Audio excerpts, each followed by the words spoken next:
Mhm. Hello, fam. Welcome, Mr. Frederick. Welcome back. The good word. It's Friday.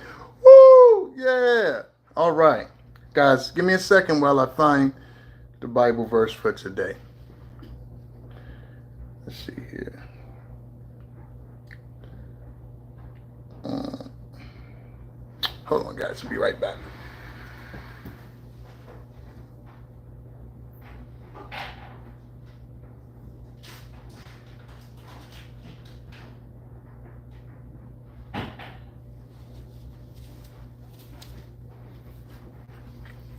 Okay. Let's see here. It's a rainy Friday out there today where I'm at.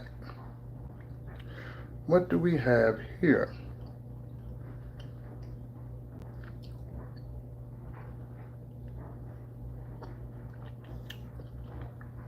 Hmm.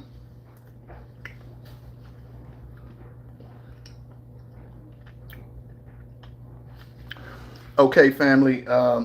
Today's Bible verse is Romans 6:23. Today's Bible verse is Romans 6:23. For the wages of sin is death, but the gift of God is eternal life through Jesus Christ our Lord. All right, there you have it. We know that. We know that. All right, guys. As people come in, give me some likes. We're gonna wait a minute as people start coming in. Let's see here.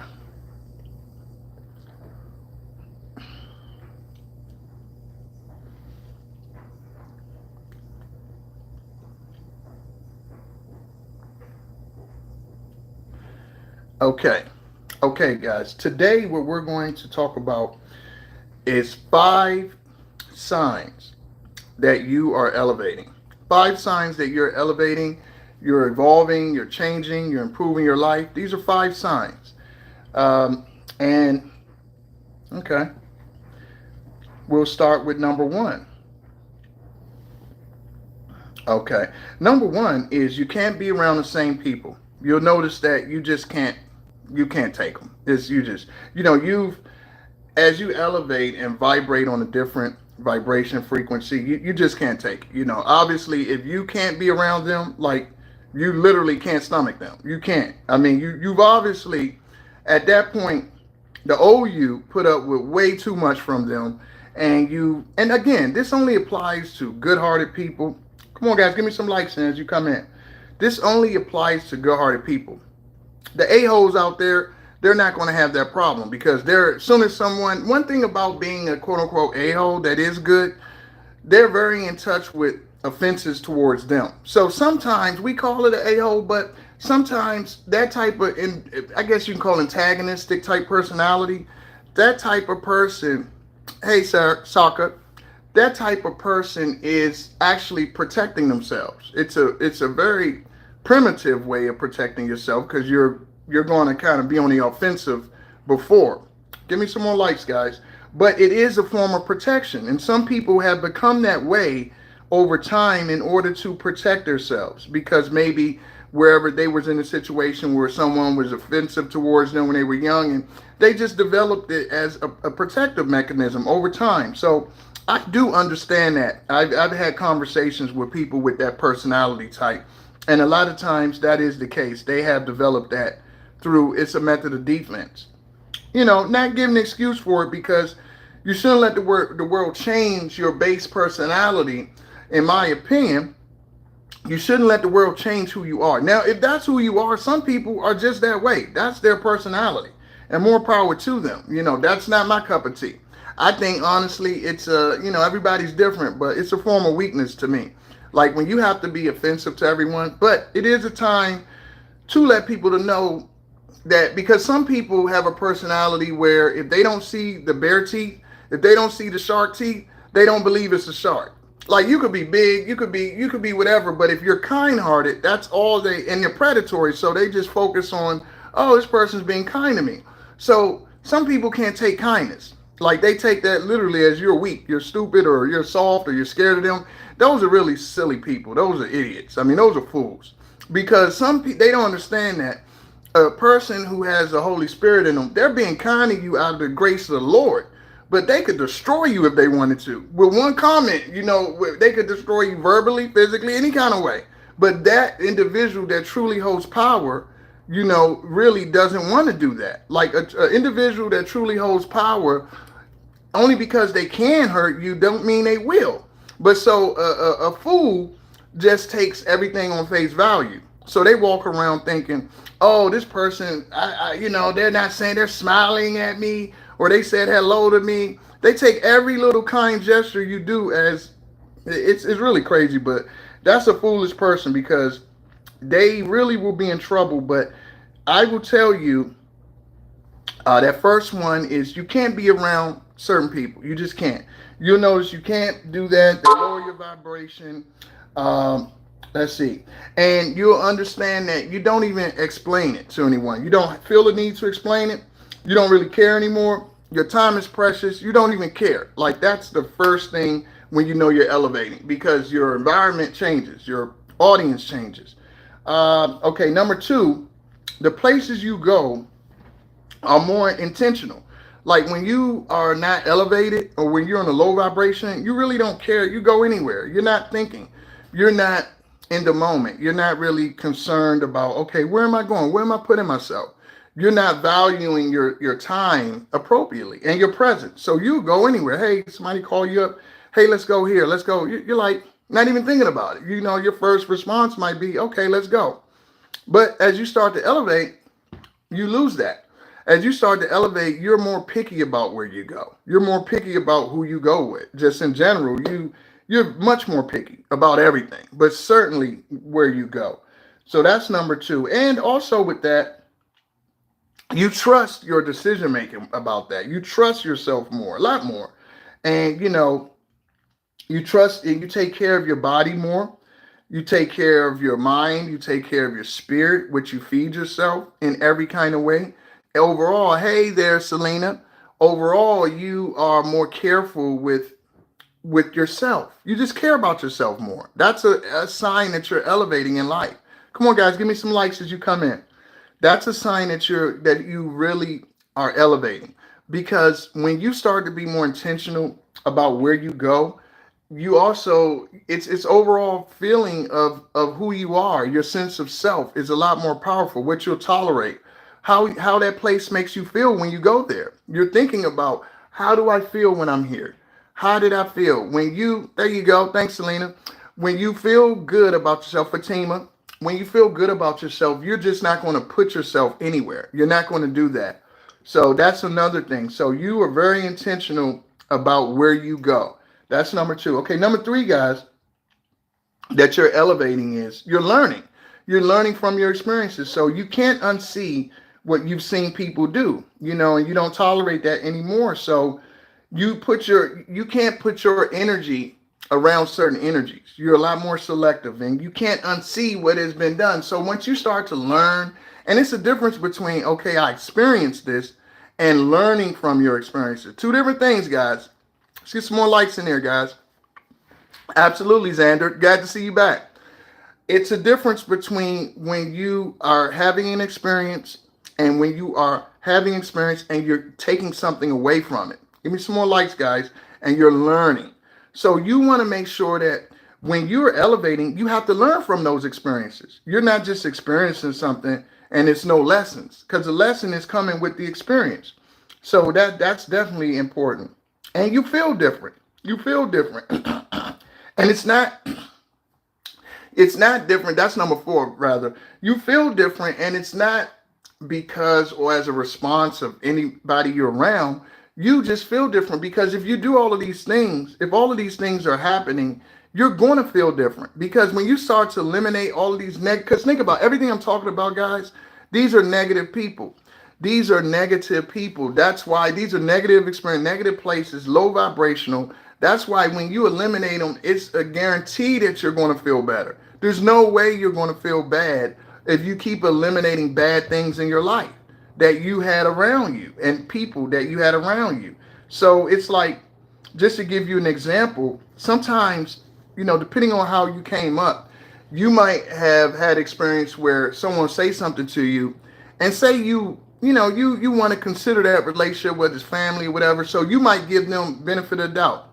You might make excuses for them. Well, they didn't mean it like that, or maybe they didn't think about whatever, and that might be true somewhat. However, it was still said. Now you see accompanying actions along with a statement from a person. What more you got? Okay, the person told you this, and they show it through their actions. Those are individuals that have to be eliminated from your life. No excuses. No, they have to go. And the thing about it, and a lot of times again, people only do this when they think you care about them or love them, and you might do love them. You might love them, but love shouldn't be fought for. It shouldn't be taken for granted. Only because you love somebody, it doesn't mean that gives them the right to abuse you. Okay, in any kind of way, physical, mental, any kind of way. So a lot of good-hearted people get that mixed up, and a lot of it's due to bad programming and conditioning. If you have bad parents, you are going to have an uphill battle your whole life. I'm just going to keep it real with you guys. If you have bad parenting, not everyone knows how to parent. And some people just aren't good people, but they have children, and they'll do anything to those children. So they can't take accountability. They can't really nurture or raise a child. They're not capable because they're just not good people. And it's a shame, but what happens is that person is going to struggle their whole life. They're either going to be codependent in some kind of way. They're going to be a liar, a compulsive liar, because again, if you have a bad parent, they can't teach you to be honest because they've been bad to you. So you have to live a lie trying to convince yourself this is a good person when they haven't been good. Okay, so a narcissist, for example, they can't be good to you because all they care about is themselves. They don't care, and they really don't care about themselves, but it's on an ego level. It's on a superficial level. So that type of personality has no choice but to raise or attempt to raise a child in a bad way. There's no other way. And that child has to recover their whole life from being around that parent. It's just like if you're grown and you're around a narcissist. When you get away from them, you'll do so much better because you're around a bad entity. You're around a bad person. Narcissistic people are not good people. And a lot of people get it mixed up. They get mixed up having narcissistic traits, which a lot of children of narcissists have narcissistic traits because that's all they saw. But they're not narcissistic necessarily. Now, some of them can be narcissistic, but some aren't. This is all they know in their conditioning. So it really goes into, psychology and understanding the difference. But let's see, medium coffee, welcome back. I've been wondering what happened to you. Let's see, it's an uphill battle trying to not pass down those bad traits from my bad parents to my, oh yes, absolutely, medium coffee, absolutely. It is an uphill battle, but guess what? It can be done. If you're younger enough, it can be done. You can improve your kids and not pass those traits down. Here's the problem. If they're the grandparent and you discovered it late, like you got this knowledge late in life and you let your kids be around them, oh no, they're infected now because you didn't know. You were just living and that's what you knew. And you got educated later and you were like, wait a minute, this parent's abusive, a liar, this parent has no accountability, this parent is horrible. And you feel it, but you just didn't have the confirmation of the knowledge to put it to who this person was. And if they were abusive, you probably had to lie about it because that's the only way you could live with them or be around them. So now the grandchild has all of that, all of your programming, conditioning, lying, they have all of that. And they've been around his grandparent too. So now you created kind of something like it's like a train that you can't stop. You already started and you realize this train is going to crash. You realize this train is going right into a mountain, but you can't stop it. And only hope that you have is if that kid learns and you try to tell a kid, but the kid, it has an attachment that you don't have. So it's complicated then. When you say medium coffee, do you believe that the foundations of child's personality is built early and can't be changed, but just built upon? Okay, now psychologists have different theories on this. But the reality from everything I've seen from different studies, the human brain is malleable. And I could just tell you about my personal experiences. A lot of people only know what they know. So, say for instance, they come up in a bad environment. That's what they've seen. All the conditioning programming is bad. That's what they know. But as they get exposed to different things, the human brain is malleable. We used to believe that once you were 7, that's your brain and you'll never change. That's not true. You have people that change, they grow, they learn new habits. We have learned new neural pathways continue to grow. And as you do different things and challenge yourself, as you age, that's what happens to your brain. You grow new neural pathways and you're able to learn new habits, everything. That's why you can go to school at 70 years old, at 80. You see people going to college. So no, it's actually, I do believe you can change your personality based on your exposure. You have to first recognize what you've been around. And once you honestly get educated in psychology and you have a toxic environment, you're very welcome. Once you have that, understand, you're going to be very awakened to a lot. Let's get another like in there, medium coffee. But you're going to be very awakened as to your situation. And now you can do something about it. If you don't know, how can you change it? You don't even know what you're dealing with. You know it's bad, but then that's really all you know. So it's like, that's the bad part about it. So you really got to get out in the world and just living and educating yourself in different ways. You'll come to find out whatever situation. And you know when you'll get confirmation, if you approach that narcissistic parent and they deny everything, they lie, that's what they're going to do, because that's what they are. That's how they can do things to kids, because they're not good people. So they don't, like a good parent cares, I can't do this to my child. What's going to happen? That's how a good parent or a sane person thinks. A person who is sick, okay, they don't have that ability to think like that. They can't ration out the future or down the line because they're so embedded into what they want. What they want is so powerful. Forget the kid, forget this person. This is going to serve me. Whatever happens. And that type of person, that's what makes that person unfit to have children.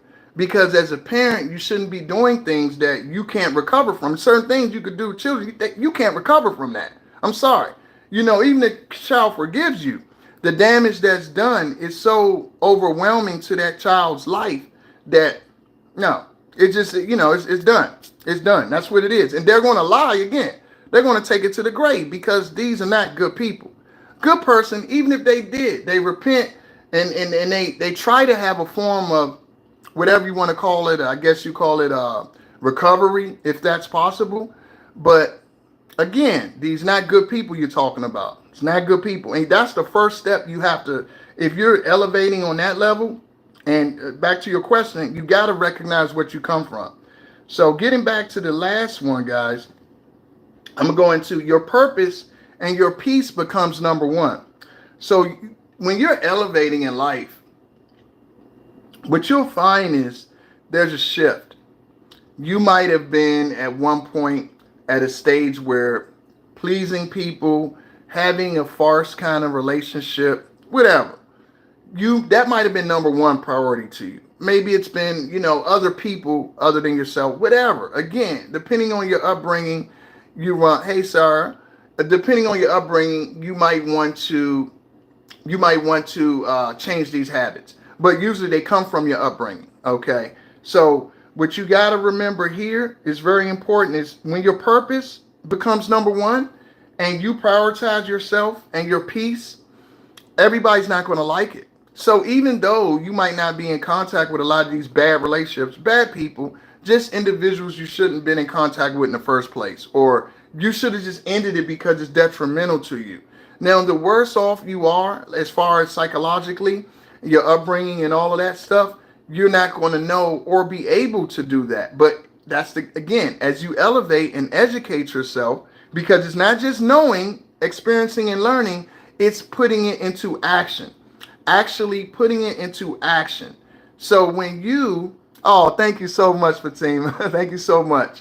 So when you're able to when you're able to put these things in action, that's when you elevate. And again, guys, it's not always going to be happy and flowers and cotton candy and gumdrops. It's going to be some rough days. It's going to be some lonely days because you got to get rid of these bad people. And I don't care who they are. And you might have established these relationships with them over years. And this is all you know.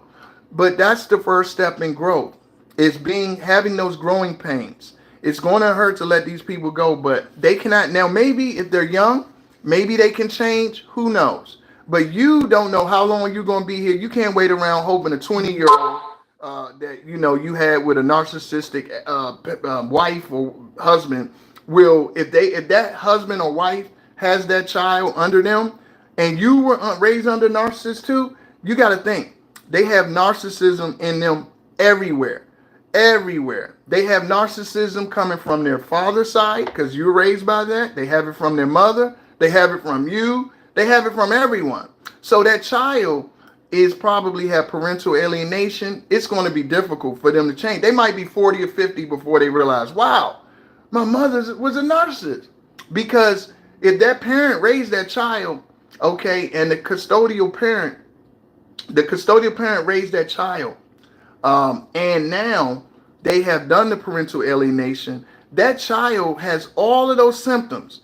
They're going to believe everything that narcissistic parent told them because that was all they know. And I was victim of that. My mother narcissist. So, so my father was too. So that's what makes me qualified to talk about this. Both of them were narcissistic, or are and was. But either way, I know from experience, you have to see it as it is. Don't sugarcoat nothing because you end up getting hurt in the long run by not acknowledging. Thank you, Nap, and I'm glad to inspire you. It is hope though, because you don't want to. You want to live your life of value, okay, and have some quality. A narcissist is basically something not been that someone who's probably it developed when they were younger, maybe they were abused or something, but they cut off at that point their emotional growth. They're not growing, so they're still that little kid. They put it inside a shell. They protected that kid, and basically they live off of their ego. So all of the validation now is outside validation. So it's maybe it's they got to have friends or people around to validate them. All their relationships is what validates who they are, which makes them they can't take a loss in that realm because they don't have a true self. The true self is masked. Everything's a mask to have people around them to serve their ego. So that's pretty much what a narcissist is. You say, so mom, dead mom's not. If she was like that, unfortunately, yes, she was. If all of her actions and what she did was off of her ego, which a narcissist is, everything's ego driven. That's why they can do anything to anybody. They're not really hurt because the real person in there is kind of like stored away and frozen. Okay, that person died a long time ago. I hate to say it, but everything they're living off of ego. So if you come to them with truth, and in a nutshell, really, what a narcissist is a bullshitter. It's no way to put it. They're a BSer. Everything's phony. Nothing's real. So you say, do you really love me? No, they don't really love you. They can't love. They don't really love themselves. Everything they built is fake and phony. It's all a farce. And like I said, anything that threatens that farce and that ego, they're going to have to eliminate it, discredit it.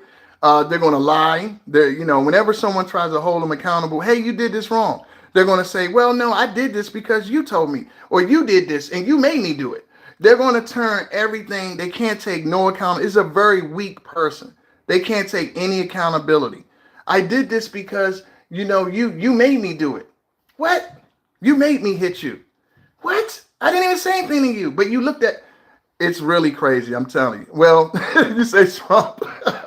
Well, hey, people say he's a classic narcissist. That's what people say. He's a classic no accountability. If he falls under that, that's what it is. But yeah, they say it's a person that cannot take accountability. They do no wrong. Everything is somebody else's fault. And then if you do catch them red-handed, they'll say, hey, your eyes are wrong. You're blind. You didn't see that. I mean, it's really sick. You got to get away from them. I'm going to be honest. You got to get away from them. Very dangerous people. Again, they can do anything. And, I'm telling you, being around them. And then another danger, I didn't want to make it all about narcissism, but since we're talking about it, if you have been raised by them, you're so used to it, you'll probably get a spouse like that. So you'll get like a husband or a wife like that because that's all you know. But if you're not narcissistic, it's not going to work. And it's very hard for two narcissistic people to be together anyway.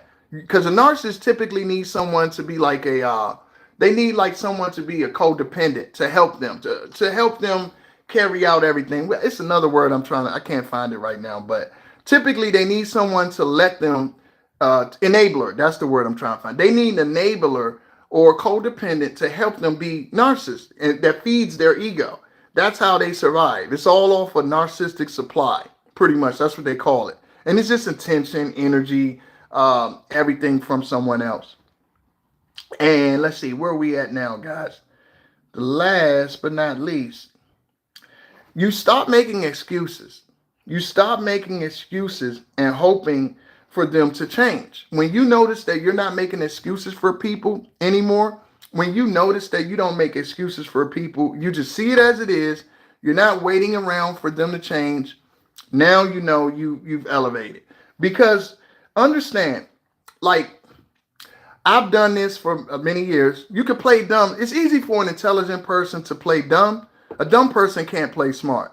But I played dumb with people, before, and they thinking you're not seeing what they're doing in the games and the lies. And you're just looking back at them like, because I used to drink a lot, they were thinking that, oh, he's drunk all the time. But even though I was drinking, I was still, my mind was just so sharp. I'm drinking, but I'm noticing everything. I'm like, this person's an idiot. They don't see that I see this. They cannot be telling me this.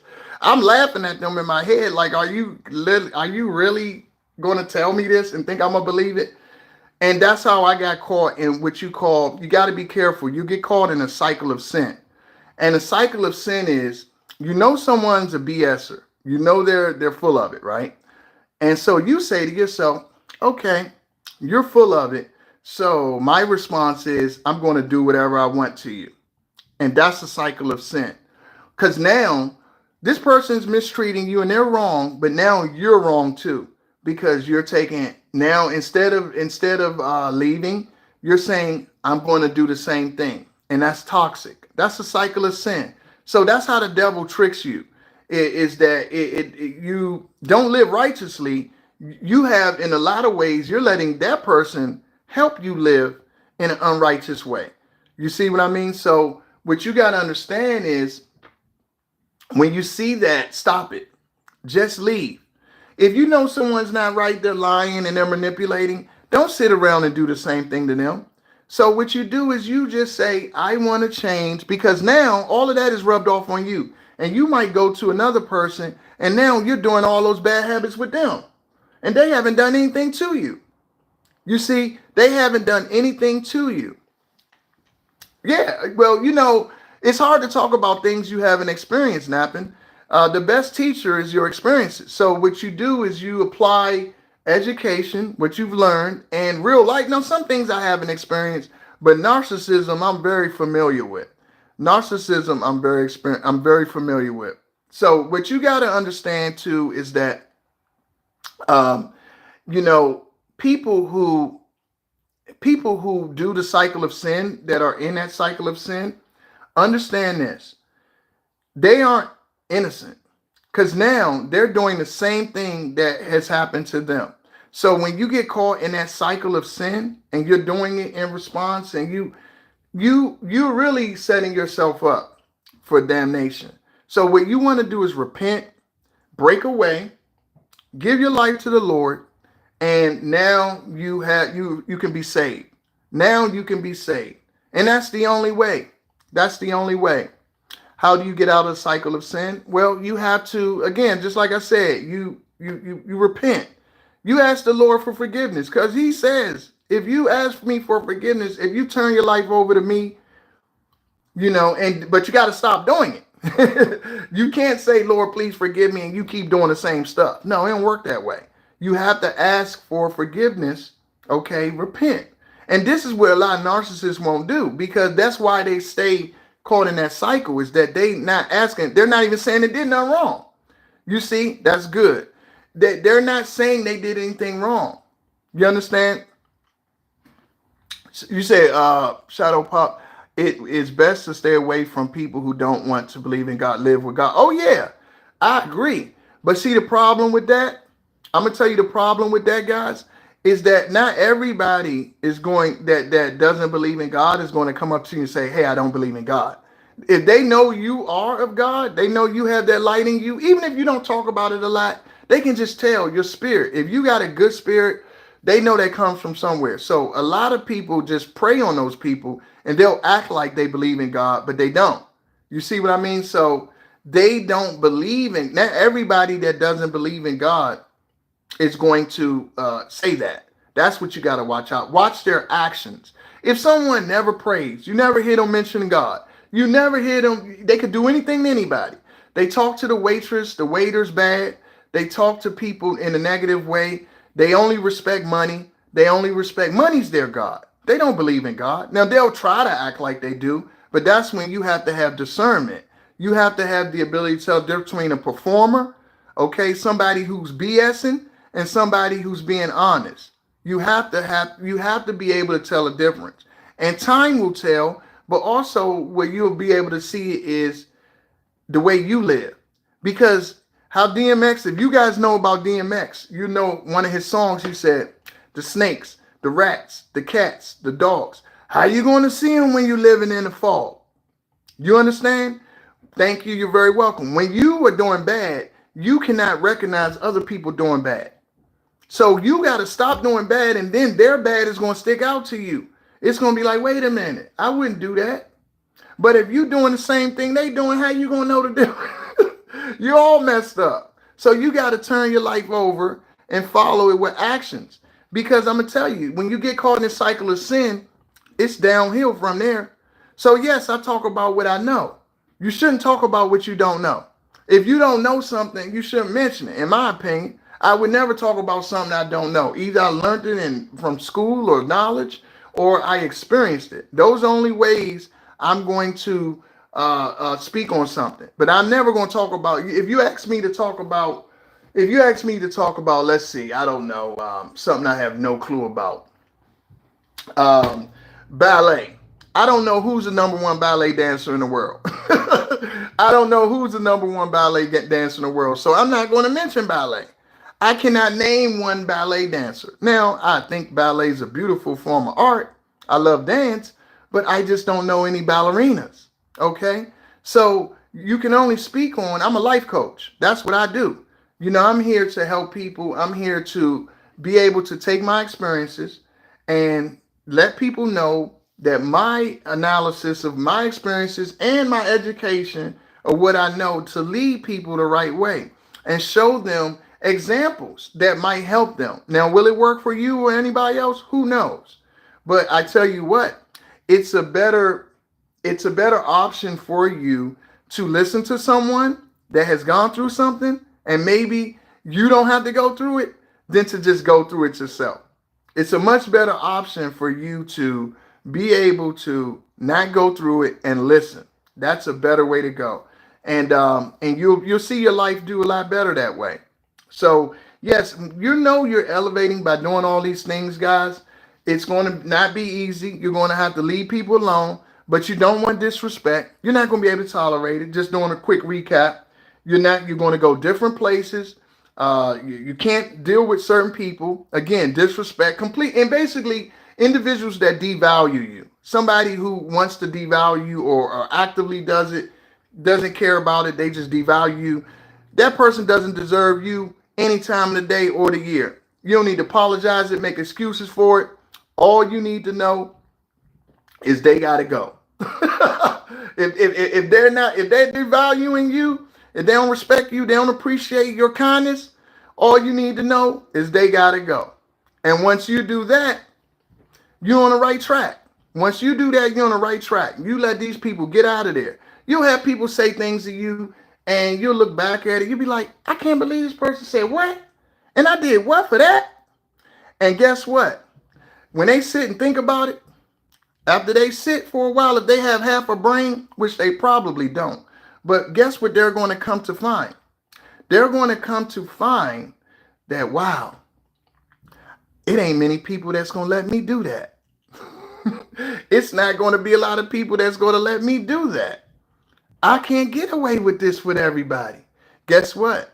You won't be able to get away with it with a lot of people, because it's only the people that had love for you that will allow you to do certain things. And they only did it because they probably they gave you a little more rope to hang yourself. That's all a kind person will do. It doesn't mean they're going to sit there because they gotta love you. I mean, excuse me, they gotta love themselves if they have the capacity to love you. So, but they love themselves first. So with that person that got cut off, they never will get that back again. Because guess what? It ain't too many people in this world that's ever gonna love you. I don't care what country you're from. I don't care where you're at.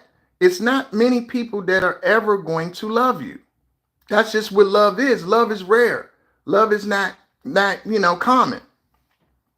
Love is not common. So you got to remember that. Who is this weirdo? Probably some sick, obsessed. Let's see. Let's remove him out of there. Report him. Let's report him. Let's see here. Yeah, let's get him on out of there. Get that clown on out of there. On there, he got time to. Hey, look, he got time. It's interesting. These losers have time to sit up and try to talk to somebody or talk about somebody. They're such losers that they can't even. Let's get this bum out of here. Let's get this loser out of here. You got nothing else to do.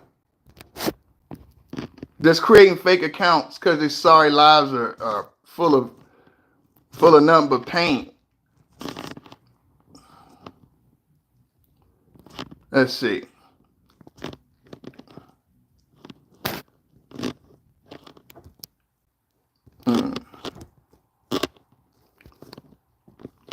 Loser. I tell you, you know what? The funny thing is about people that I find interesting, they literally have time to sit there and try to talk about you, but they don't have time to live a life. They don't have time to live a life. That's the crazy thing about it. Let's get all these losers out of there. Make sure we report all of them.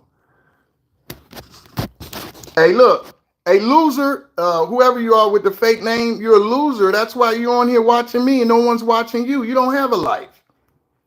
You're a sorry, good for nothing loser. So what you got to do is come and watch real people who have real motion. Your life is so miserable, you got to sit and watch somebody else.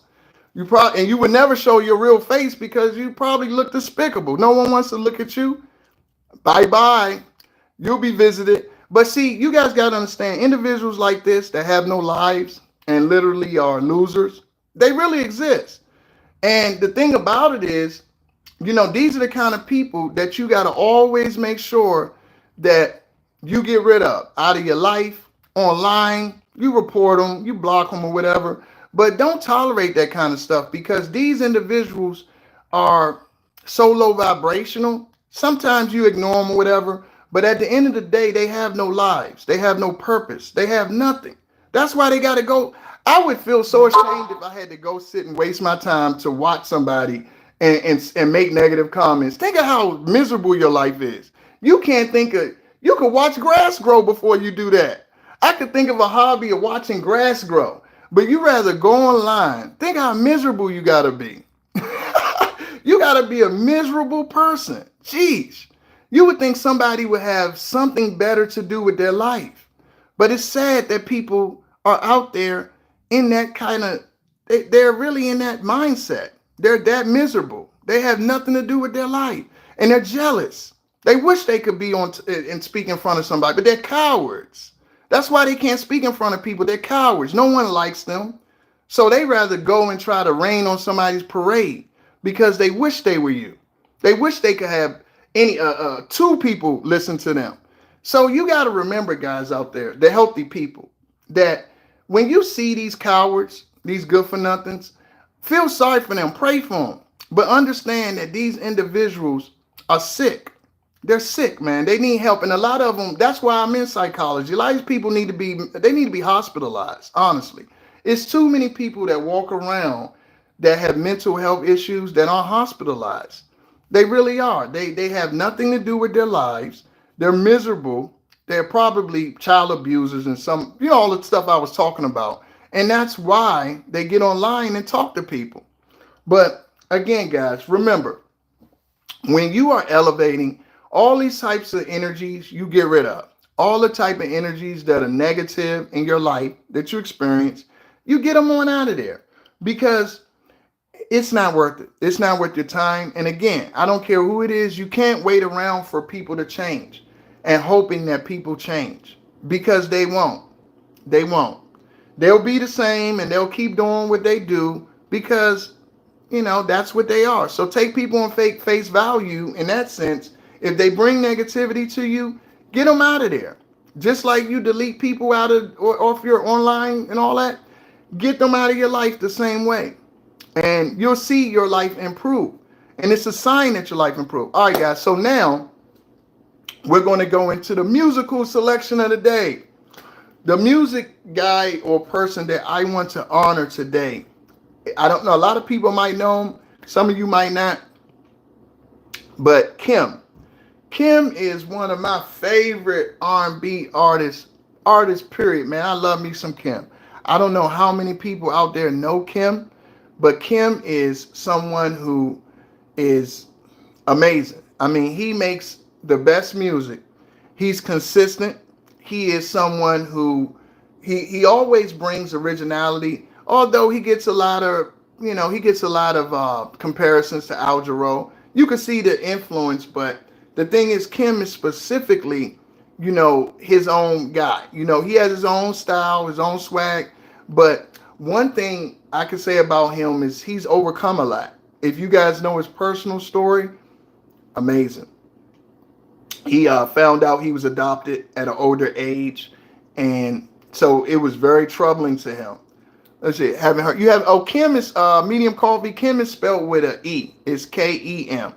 So, but I can tell you, if you check him out, you'll love his music.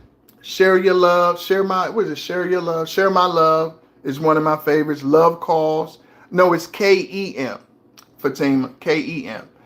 You're welcome, man. And medium coffee. Yeah, check out Kim. You guys will love that music because it's all positive. It's all about love. It's all about building. And I can guarantee you won't be disappointed.